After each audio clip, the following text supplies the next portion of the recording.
Как я мечтала, чтобы мы так вот всей семьей выбрались на природу, а? Да, хорошо. Разгружаемся. Разгружаемся. Дети, собираем дрова.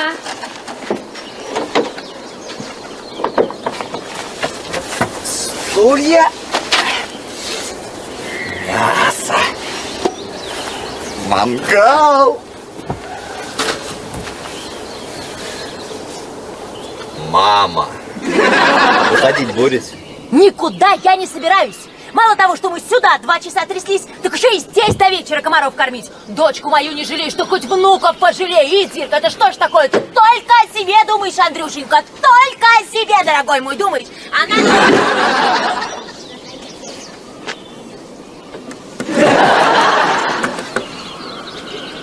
Хорошо.